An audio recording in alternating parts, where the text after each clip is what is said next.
मित्रों नमस्कार। मित्रों, आज आपसे जो वोटर है, आम वोटर की क्या संविधान में क्या स्थिति है और उसको ये वोट मांगने वाले जो नेता लोग हैं या पार्टी लोग हैं वो किस तरह से उनको समझते हैं या किस तरह से उनको धोखे में रखा जाता है, इस पर क्यों ना बात की जाए। तो कोई भी, जैसे आज की ये लोकसभा का इलेक्शन चल रहा है, इस समय उसके डिक्लेरेशन हो ही चुका है, तो उसमें दो तरह से दो ग्रुप होते हैं, मतलब दो तरफ से मांगते हैं। एक तो वो जो सत्ता वाले होते हैं, मतलब जो दोबारा चाहते हैं कि हमें दोबारा चुना जाए, और एक वो लोग जो सत्ता को हटाना चाहते हैं या सत्ता के खिलाफ अपनी समानांतर अपनी सरकार चाहते हैं या सत्ता की खिलाफत करते हैं कि सत्ता को बताते हैं आपने सही नहीं किया है। तो और ये है किसके और किससे कहते हैं? वो वोटर से कहते हैं। वोटर का मतलब मैं यहाँ पे उन वोटर को मानता हूँ जिनसे प्रभावित होता है जनमत।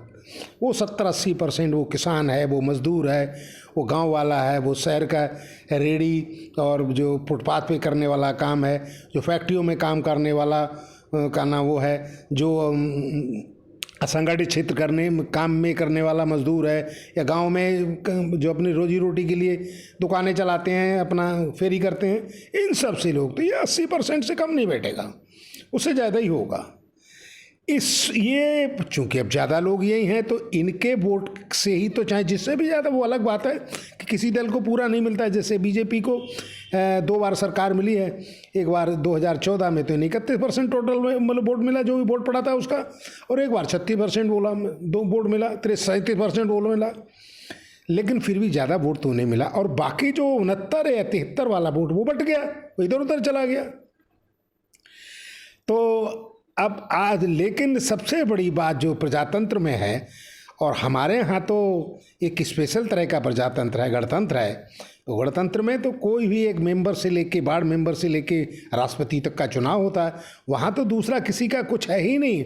वो तो हर चीज़ जो है सरकार का, जो भी बताए नहीं कि वार्ड मेंबर से बने, जो भी काम करने वाला है वो सब चुना हुआ होता है, और वो उनके जो उनसे चुनते हैं उनके प्रति जिम्मेदार होते हैं। तो फिर इसमें तो बड़ा इलेक्शन है, ये तो देश का इलेक्शन है, और इसमें तो राष्ट्रपति यानी प्रधानमंत्री का इलेक्शन होता है। तो अब इस पर जो है, अब ये लोग जो हैं, अब पब्लिक के लिए जो ज़्यादा वोट है, वो जो ज़्यादा वोट है, ये सबसे बड़ा क्या, उसके सबसे बड़ा धोखा उसी के साथ हो रहा है। सरकार जो फ़ायदा पहुंचा रही है, अभी नहीं तो ये तो कह रहे हैं कि मैंने 10 साल काम किया है, फिर हमें दे दो, हमारी अच्छी सरकार है, हम सब बढ़िया अपना अपना सब विभाग दिखाते हैं, अब उनको कायदे से देख लिया जाए। तो मेरी समझ से तो ये जो सरकार जो दोबारा आना चाह रही है, ये तो झूठ के सहारे आई थी। इनका राजनीतिक जो षड्यंत्र, वो का नाम, अरे करप्शन जिसे कहा जाए, स्कैम कहा जाए। एक तो स्कैम वो जो पैसे वाला होता है, वो तो उसमें तो गुंजाइश है, वो तो संभल सकता है, और वो कितने भी है, एक स्कीम में हो सकता है, 2 स्कीम में हो सकता है, अरे लाखों करोड़ों का हो सकता है। लेकिन जिस भ्रष्टाचार की मैं बात कर रहा हूँ, इसके मैं वो बात कहना चाहता हूँ, वो राजनीतिक है।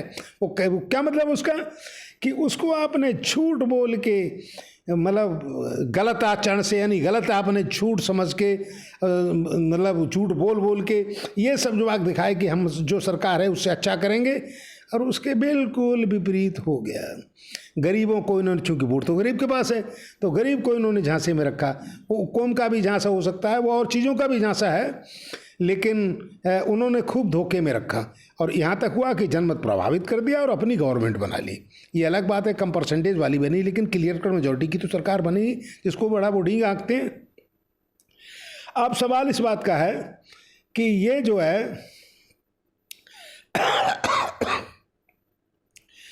जिन लोगों का वोट है, आज इसी पे बात की जाएगी। जो लोग वोट डालते हैं, जिनके वोटों से सरकार बनती है, वो मेजॉरिटी वाला वोट, उसके हक में क्या हो रहा है।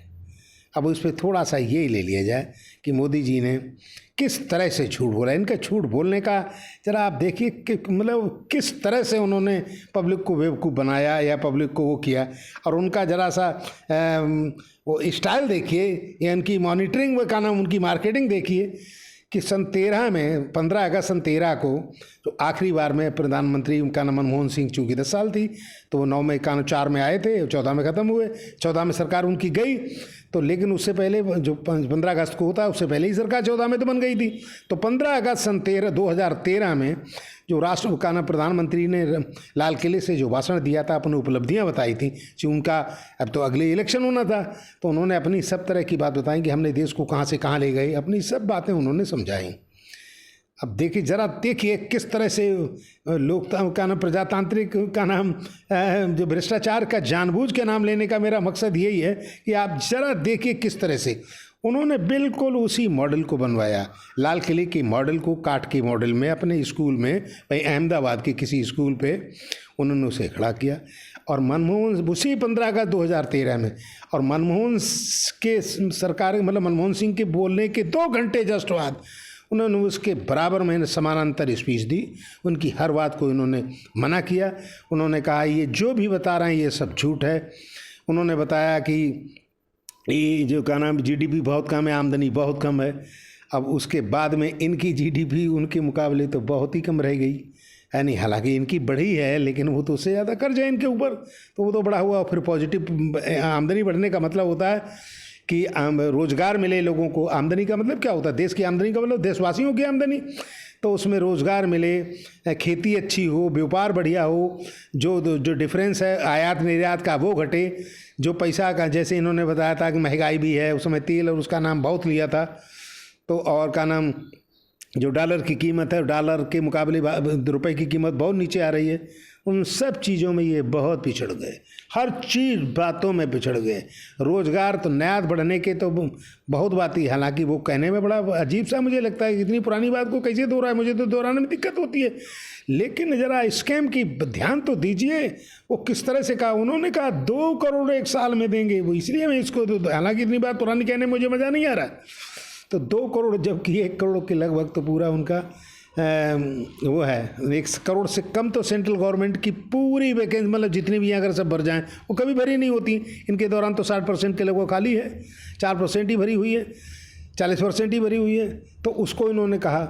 दूसरे उस समय की जो इकोनॉमी थी वो लगभग 150 लाख करोड़ की रुपए की इकोनॉमी थी, लेकिन उन्होंने जो कहा कि हम रुपया ला के, ब्लैक मनी वाला रुपया ला के देंगे, वो 450 लाख करोड़ का। अब जरा अंदाज लगाइए कि इकोनॉमी 1.5 लाख करोड़ की, 4.25 लाख करोड़ का वो वायदा कर रहे हैं, इस इकोनॉमी से भी ज़्यादा ब्लैक मनी को बता रहे थे। तो उनका कहने का ये देगा, चूँकि उन्होंने इस तरह से कहा था और उनके पास मशीनरी थी, मशीनरी का ही की थी कि उनके पास पैसा था बढ़ाने का, वो तो बहुत पहले से 1 साल पहले उन्होंने उनके हवाई जहाज़ों को और उन सबको इस्तेमाल किया था।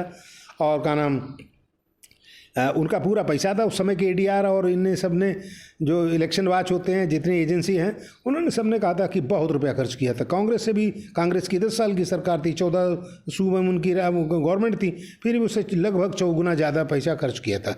तो इस तरह से हाईजेक कर लिया था।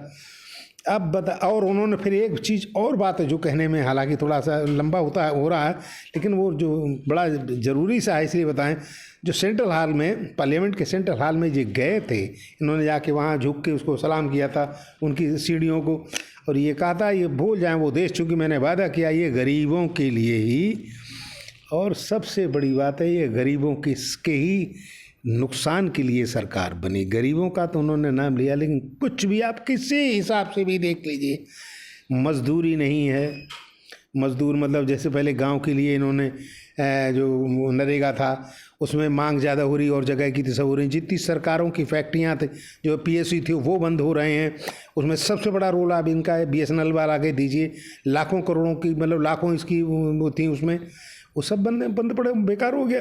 वो तो इन्होंने किया, इन्होंने प्राइवेट में ही तो का नाम जियो के ब्रांड एम्बेसडर बने थे प्रधानमंत्री मोदी, इन्होंने उसका जियो का प्रचार। बताइए, प्रधानमंत्री ने एक सरकारी एजेंसी, सरकारी का ना पीएसयू को, टेलीकम्युनिकेशन वाला कितना प्रभावित था, उसको ख़त्म करके एक नया को बढ़ाया। वो तो इन्होंने, इनके उससे हुआ है, इन्होंने प्रचार प्रसार किया। इससे ज़्यादा क्या हो सकता है? अपना फ़ोटो खिंचवा के उस पर लगा रहे हैं। ब्रांड एम्बेसडर होते हैं जो कि जो लोग और लोग होते हैं, प्राइवेट लोग होते हैं, लेकिन प्रधानमंत्री जी ने किया। खैर उसे छोड़ो। अब जो है किसी भी पॉइंट में महंगाई में देख लीजिए साहब, डीजल उस समय कितना महंगा बिकता था, उसके मुकाबले बहुत ज़्यादा। अगर थोड़ा सा बताने को एक इशारा दूंगा कि 119 रुपया डॉलर, $119 प्रति बैरल के उससे क्रूड ऑयल की कीमत थी, जो किसी ज़माने में मोदी सरकार में वो $27 प्रति बैरल तक आ गई। बताइए कहाँ 1901 से लगभग 20% के लगभग। लेकिन वो साहब कीमत कितनी बढ़ी, ड्यूटी बढ़ी कि उस पर टैक्स लगाया। तो बात जो ये हो रही थी कि गरीब को इन्होंने गरीब बनाया, गरीब को कुछ नहीं हुआ है। गरीब को दो तरफ से दो तरफी मार पड़ी है। एक तो उसकी आमदनी नहीं आई, अरे उसे नौकरी नहीं है, उसे जे MSc क्या होता है MSME, यहाँ छोटे वाले जो है असंगठित वाले होते हैं, कुटीर उद्योग भी कह ले, पहले उसमें कुटीर उद्योग ये कहा जाता था, वो सब खत्म हो गए। लेकिन इनका हर चीज़ झूठ का है। बताते हैं 15-45 करोड़ लोगों के लिए हमने ये मुद्रा लोन दे दिया, उसमें से असंगठित क्षेत्र के या छोटी मोटी जो इंडस्ट्री है। अब बताइए लगभग 25 करोड़ के लगभग अब पूरे देश में परिवार हैं, जो स्टैंडर्ड परिवार माने 5-6 लोगों के हिसाब से मानी जाए आबादी के हिसाब से, और ये 45 का बता रहे हैं। लगभग हर परिवार में 1-1.5-2 का लगभग बता रहे हैं। तो कायाकल्प हो जाता कहाँ पे क्या है। ऐसे ही कोई भी चीज़, जितनी भी चीज़ें इनकी हैं, जो भी बताई गई बातें हैं, चाहे वो कुछ भी हों। एक चीज़ और इसमें बताने की कोशिश करूंगा, सबसे बड़ा इन्होंने कहा था, अब वो बात को अब भी दोहरा रहे हैं, इस इलेक्शन में भी दोहरा रहे हैं कि बहुत बड़ा स्कैम था, बहुत वर्ल्ड रिकॉर्ड था। अब जो इनकी 2-3 बातों को उसमें क्या नाम CAG ने, उसमें विनोद राय हुआ करते थे, उन्होंने निकाला था। एक तो 2G वाला निकाला था, एक कोल आवंटन का निकाला था, और एक ये का नाम राष्ट्रमंडल देश खेलों के वाले। उन तीनों का आपने देखा क्या असर हुआ। कोल आवंटन का तो ये निकला कि वो तो उसमें तो मतलब वो केस स्टैंड नहीं किया, मतलब उसने क्लोजर रिपोर्ट लगाई CBI ने, और उसमें जो है ये था 2G का, ये था कि उसमें कोई किसी तरह की सरकार का नुकसान नहीं हुआ, बल्कि उसमें कानून यही थी, बिड नहीं थी, कानून ही था, जो पहले आएगा सो पहले पाएगा। और उसमें राष्ट्रमंडल वाले ये 3 ही पॉइंट ज़्यादा थे। हालांकि उससे एक और भी था, उससे पहले भी उतना नाम आया, जैसे उसका क्या नाम, अरे वो तो क्या नाम, वो उसका हवाई जहाज़ का बोफोर्स वाला, नहीं बोफोर्स तो कर वो है, अरे राफेल वाला। अब ये अलग बात है, उनके ज़माने में राफेल जितना मिलता था, उनके ज़माने में 131 के लगभग जितने पैसे में मिलते, उनके ज़माने में उससे चौथाई के लगभग मिले। 36 के, मतलब पहले 131 था, फिर इनके ज़माने में 36 मिला। अब बताइए साहब, लेकिन तोहमत उन पे लगी। इन्होंने सरकार में ये कानून सुप्रीम कोर्ट में गया भी है, लेकिन वहाँ नहीं हो पाया। ऐसे ही आज जो थोड़ी बहुत CAG ने निकाली, एक आध निकाली भी थी, अब इनकी सत्ता है, सब कुछ इनके हाथ में। मैं का नाम मीडिया इनके हाथ में, का नाम वही मेन स्ट्रीम वाला, जो प्राइम टाइम के सब टाइम तो इन्हीं के ऊपर हो रहा है, क्यों पैसा वो उनको दे रहे हैं। तो इस तरह से तो गरीब की बात वो अधूरी रह जा रही है। गरीब को दोनों तरफ से मार पड़ रही है। एक तो उनकी आमदनी नहीं है, उन्हें नौकरी नहीं मिल रही है। और बता दें, जो ये 2 करोड़ की बात कर रहे थे, पूरे 9 साल में, पिछले साल तक का रिकॉर्ड है, इन्होंने 7 लाख कुछ की मतलब पूरा हुआ था। हालांकि 22 करोड़ लोगों ने अप्लाई किया था, लेकिन 7,20,000 या 22,000 के लगभग नौकरी दी थी, जो 9 साल में, जो ये 2 करोड़ की बात कहते थे। तो जानबूझ के वो जो शब्द मैंने कहा कि राजनीतिक भ्रष्टाचार, उस पर तो उसकी तो इस भ्रष्टाचार की तो पूर्ति भी हो सकती है, इस भ्रष्टाचार की पूर्ति कहाँ से हो जाएगी। तो इस तरह की बातें जो हैं। और फिर मज़े की बात ये है, गरीब कहाँ, फिर वही रही बातें आगे बढ़ जाती हैं। तो गरीब पे तो इसकी आमदनी नहीं है, उसे किसी तरह ना तो रोजी रोटी मिल रही है, मतलब वही ना तो नौकरी मिल रही है। फैक्ट्रियाँ बंद हो रही हैं, सरकारी फैक्ट्रियाँ इन्होंने इससे उधर उधर कर दी। अब जो है, अब उन पे दोहरा मार पड़ रहा है। दोहरा मार किस तरह से कि खर्चे ज़्यादा बढ़ रहे हैं, खर्चे क्यों, सब चीज़ों की महंगाई हो रही है। महंगाई क्यों हो रही है? टैक्स इतना ज़्यादा लग गया, ये टैक्स पहले नहीं था। अब तो ऐसी कोई चीज़ नहीं है। अब एक छोटे से उदाहरण को समझाने के लिए मैं कहूँगा, जैसे अरे कुछ ना करेंगे, आप कपड़े खरीदेंगे, अब जो घर में आने वाला बिस्कुट, तेल, साबुन, जो मसाला, जो सब है, ये तो सब खरीदना ही खरीदना है आपके लिए। इन पे सब पे टैक्स है, बल्कि टैक्स जो है आपके जो गरीब आदमी के लिए लोहा है उस पर ज़्यादा टैक्स है, तो सोना जवाहरात जो बड़े आदमी के उस पर कम टैक्स है। मज़े की बात तो शुरू में उन्होंने लगाया था, तो गाड़ियाँ तो यानी कारें तो सस्ती हुई थी, लेकिन साइकिल महंगी हुई थी। बाद में उसको थोड़ा सा रेशनलाइज किया गया होगा, किया गया था, वो कई बार बदला गया है। तो और अब आपके कहीं पर भी कोई चीज़, चाहे सरकारी अस्पताल को ले लो, स्कूल को ले लो, सरकारी आप कुछ कर ही नहीं रहे, सब प्राइवेट में दे रहे हैं, तो उसमें तो पैसा खर्च होगा। अब उसके पैसा खर्च में, अब जैसे छोटा सा उदाहरण का आप अस्पताल का ही ले लीजिए, वहाँ जाना है, वहाँ आपको ज़्यादा खर्च करना है, पहले के मुकाबले ज़्यादा खर्च करना है। डॉक्टर तो खैर फीस लेता था, वो तो अपना टैक्स देता था, इनकम की टैक्स, उस पर इनकम टैक्स पड़ेगा, वो तो देता था। लेकिन अब आप पे जो जो उनका नाम वही GST लगा हुआ है, उसमें सर्विस टैक्स भी है, तो जो डॉक्टर आपको इंजेक्शन लगाएगा, जो नर्स आपको इंजेक्शन लगाएगी, उसकी कीमत तो बढ़ ही गई, क्योंकि उसके दवाओं की कीमत बढ़ रही है, उसमें टैक्स है और भरपूर टैक्स है, क्योंकि पहले से टैक्स रेवेन्यू इनका 4 गुना बढ़ा है, तो कहाँ से आ गया? तो टैक्स ज़्यादा लगा है नहीं, वही तो आया। अब इन्होंने जहाँ माफ़ी दी है वो आम आदमी के लिए माफ़ी नहीं है, वो तो कॉर्पोरेट टैक्स को है, एक इनकम टैक्स तो या पब्लिक को दिया जाता है। जैसे हमारे आपके घर के लड़के पढ़े लिखे होते हैं, उन्हें जो अगर वो 10 लाख से ज़्यादा हो जाता है तो इन पर टैक्स पड़ता है। हालांकि टैक्स तो 5 लाख से ही पड़ जाता है, लेकिन उतना तो उसमें आ जाता है। तो और फिर जो है इसमें कहीं पर भी छूट नहीं है, ये 4 गुना बढ़ गया है। मोदी सरकार ने आके जितने टैक्स पेयर इनकम टैक्स वाले थे वो 4 गुना वो भी बढ़ गया। वो आइडिया इनकम टैक्स भरने वाले भी ज़्यादा हो गए, लेकिन कारपोरेट का उसमें वो 30% था, उसमें 22% हो गया। वो बहुत होता है ना, अरबों की संपत्ति होती है, उसकी आमदनी तो आप इसी से समझ लीजिए 1% वाले जो ऊपर हैं उन पर 50% की आमदनी है, और बाकी जो 99% है वो अभी तो इसमें 20% जिनको जो मैं 80% गरीब का बता रहा हूँ उसका तो आप निकलीजिए मालेंगे, वो तो विश्व में सबसे नीचे लोगों में से हम हैं। वो तो क्या नाम है आपका, बांग्लादेश तक भी प्रति व्यक्ति आय में ज़्यादा है। अब ये कह रहे हैं कि, तो अब सवाल इस बात का है, ये तो सब बातें, ये तो बहुत इतनी एक एक चीज़ को क्लियर करने के लिए टाइम लगेगा, तो ये तो सब, लेकिन अब आपको सोचना क्या है। अब आपको तो मतलब उन्होंने यही तो, अरे आए तो इसी नाते हैं कि वोट तो पड़ेगा, कैसी भी ऑटोक्रेसी हो गई। हालांकि अब तो उसमें का नाम, उसमें पूरे विश्व के हिसाब से जो संस्थाएं होती हैं उसमें डेमोक्रेसी में हमारा बहुत नीचे हो गया, अब काफ़ी नीचे हम आ गए। 47 मतलब पहले 7 पॉइंट हमारे खिलाफ हुआ करते थे, अब 47 पॉइंट खिलाफ हो गए।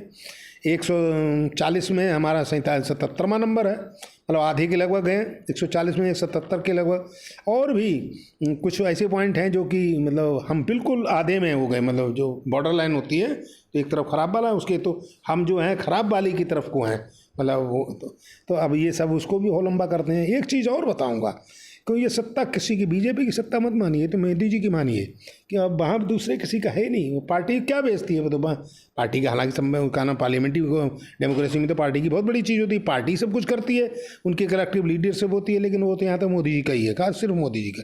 और मोदी जी के बारे में इनका कायदे से एनालिसिस कर लिया जाए तो मोदी जी की असलियत को भी तो देख लीजिए आप। बहुत नाम है कि विश्व गुरु, पूरी राजनीति में, अंतर्राष्ट्रीय राजनीति में जो विश्व गुरु होने जा रहे हैं, बहुत बड़ा जलवा है, बहुत बड़ा नाम है, बहुत ही मतलब प्रतिष्ठित हैं और सबसे ज़्यादा इनकी स्वीकार्यता है। लेकिन इनके दौरान जो हमारी डेमोक्रेसी में हो या हमारे यहाँ संवैधानिक व्यवस्था के, उनके ऊपर टीका टिप्पणी क्यों होती है? कोई भी हैं जी, इनके बहुत बड़े, इन्होंने चाय पिलाते हुए मुझे खूब पता है, इन्होंने कहा, हालांकि वो प्रोटोकॉल से खिलाफ था, इन्होंने कहा कि मेरी मुझसे पढ़ती है गाना अबामा ने बराक नाम लेके कहा था, अबामा नहीं बराक, उनका सीधा सीधा नाम। हमारी इनसे बड़ी केमिस्ट्री होती है, कभी आज तक उन्होंने इनकी तारीफ़ नहीं करी। सदीप जाने के बाद यहाँ पे वो आए थे हमारे इसी में, अभी G20 वाले में, क्या नाम, ये राष्ट्रपति वहाँ के बाइडेन, वो यहाँ इन्होंने उनसे बात तक नहीं करने दी। यहाँ से हटने के बाद वो अमेरिका भी नहीं पहुँचे, हानोई में पहुँचे थे, का नाम उसी में जाके, कोरिया में, तब तक उन्होंने जाके कह दिया कि वहाँ तो साहब, वहाँ बोलने का कुछ है, वहाँ तो प्रेस वालों को बोलने तक का नहीं है। और फिर इन्होंने अपनी बात जाके वहाँ पे रखी।